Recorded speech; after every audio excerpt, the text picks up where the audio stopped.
dengan dokumen sumber adalah karena kita adalah melakukan pengelolaan keuangan, berarti sumber data yang ada adalah sumber transaksi keuangan. Apa saja sumber transaksi keuangan? Ya, ada yang namanya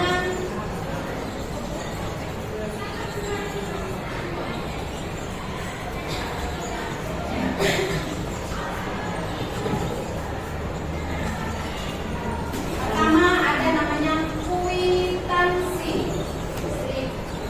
atau slip sering kamu itu slip ya.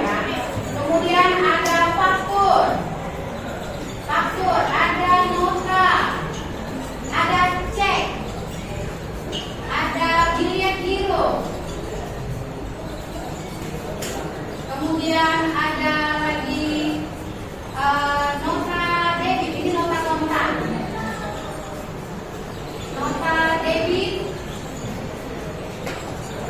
nota kredit. Kalau udah debit pasti ada kredit. Iya. Kemudian ke-8 ada bukti memorial.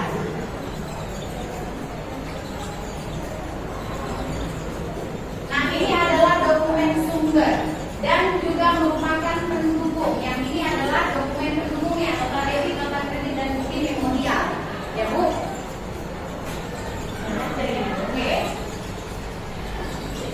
Coba Ibu perhatikan di depan. Nah,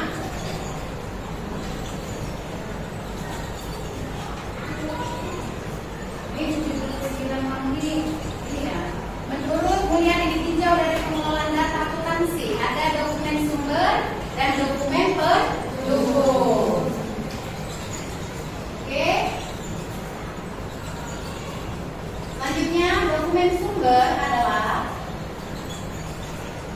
dokumen yang dipakai sebagai dasar pencatatan ke dalam jurnal atau buku pembantu, ya, atau buku pembantu.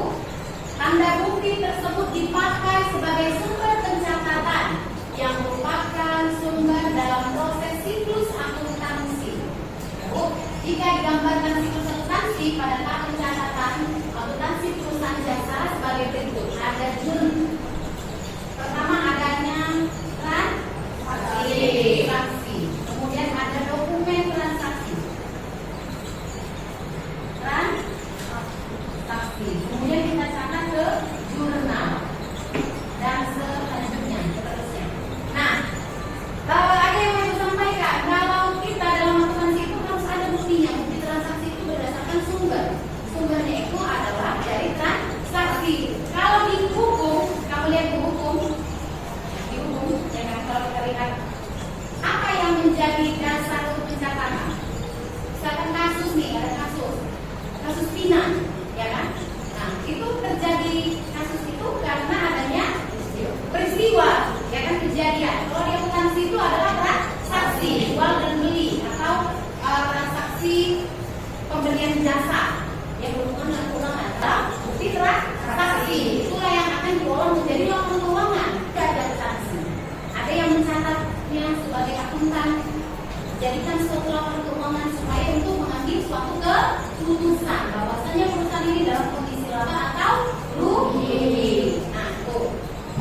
Nah, ada bukti transaksi ditinjau dari segi pembuatannya dibedakan menjadi bukti internal dan eksternal.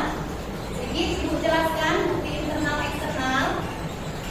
Nah, bukti internal itu adalah bukti memorial, ya, bukti internal.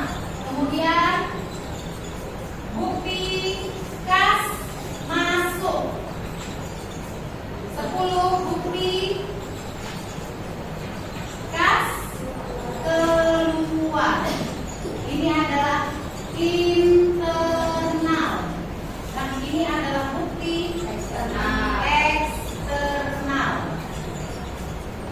Eksternal adalah dari luar, ya kan, untuk keluar, dan internal adalah di dalam. Di sini ada Ibu bagikan alat peraga, ya, bentuk-bentuk cek, ya, ada bentuk faktur, ada juga biliet giro, kontan-kontan. Ibu bagikan satu baris satu blok ini kelompok. Ya, nggak belum kelompok sih. Nih, coba kamu lihat di sini ya Bu, buka klipnya, ya kan? Nah, di sini ada contoh nota kontan. Nah, ini bagikan bentuk-bentuk cek. Nah, ini ada bilet giro. Apa beda cek sama bilet giro? Kalau cek, ya, dia itu bisa langsung kita uangkan ke bank. Kalau bilet giro, dia tidak bisa diuangkan, Bu. Jadi Bu, bagaimana Bu? Ngapain dikasih sama kita kalau tidak diuangkan, ya kan? Ya kan? Karena dia hanya pemindah buku uang. Jadi kalau Sambil tadi mengasih cek sama kita, langsung bisa dicairkan kita. Kalau pakai bilet giro tidak. Si Sambil memberikan bilet giro, nah Anggita akan ke bank, masuk ke rekening Anggita, ke tabungannya. Jadi nggak bisa dicairkan tunai gitu, ditarik tunai tidak bisa ke bank, tapi harus ke pindah buku ke tabungan. Yang dipakai kas keluar. Ada yang mau bertanya? Coba kamu lihat Ibu, bentuk nota itu sama dengan faktur. Bedanya faktur digunakan untuk transaksi eksternal dan kredit atau tunai. Faktur kredit. Jangan lupa kredit. Kalau kwitansi tunai. Nota kontan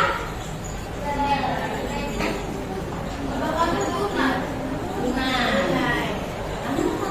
Nah, Ibu minta untuk kita membuat kelompok, ya. Ini sudah ada sama kalian contoh-contohnya, ya. Nanti boleh kamu diskusikan contoh-contoh yang telah Ibu sampaikan ini, ya.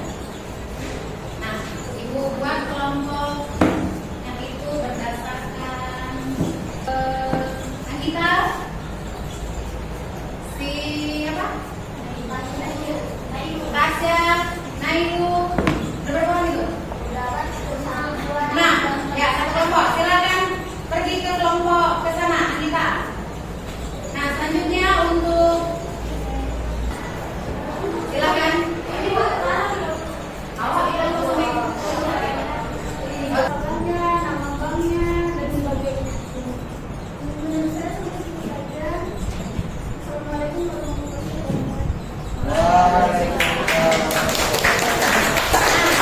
Di mana dokumen pembantu itu adalah bukti memorial, kas masuk dan kas keluar. Sedangkan dokumen sumber, kwitansi, faktur, nota kontan, cek, bilet giro, nota debit dan nota kredit, ya.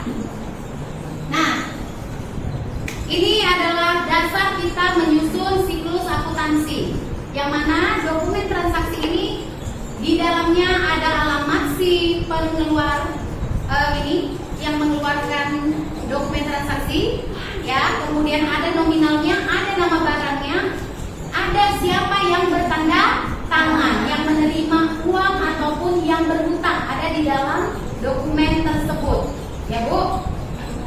Ada yang bertanyakan? Semuanya sudah pas? Oke, Ibu harapkan tugas-tugasnya dikerjakan di rumah, ya. Kita akan belajar tentang jurnal, ya. Selanjutnya kita belajar minggu depan tentang jurnal. Mohon untuk dipelajari apa itu jurnal khusus. Mungkin kalau jurnal umum sudah kamu pelajari untuk kelas 10, ya. Kita masuk ke jurnal khusus untuk kali ini.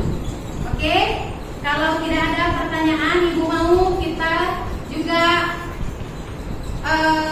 di kegiatan belajar kita ini agar mendapatkan keberkahan. Ya, Ibu minta Alwi untuk memimpin doanya. Alwi, silakan.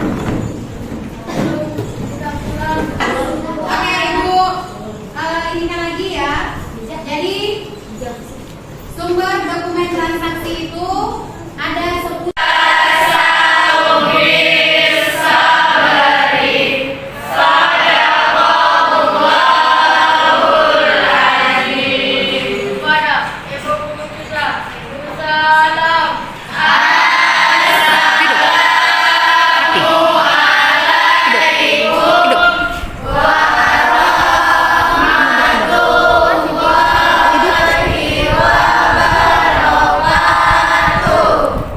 Waalaikumsalam warahmatullahi wabarakatuh. Oke.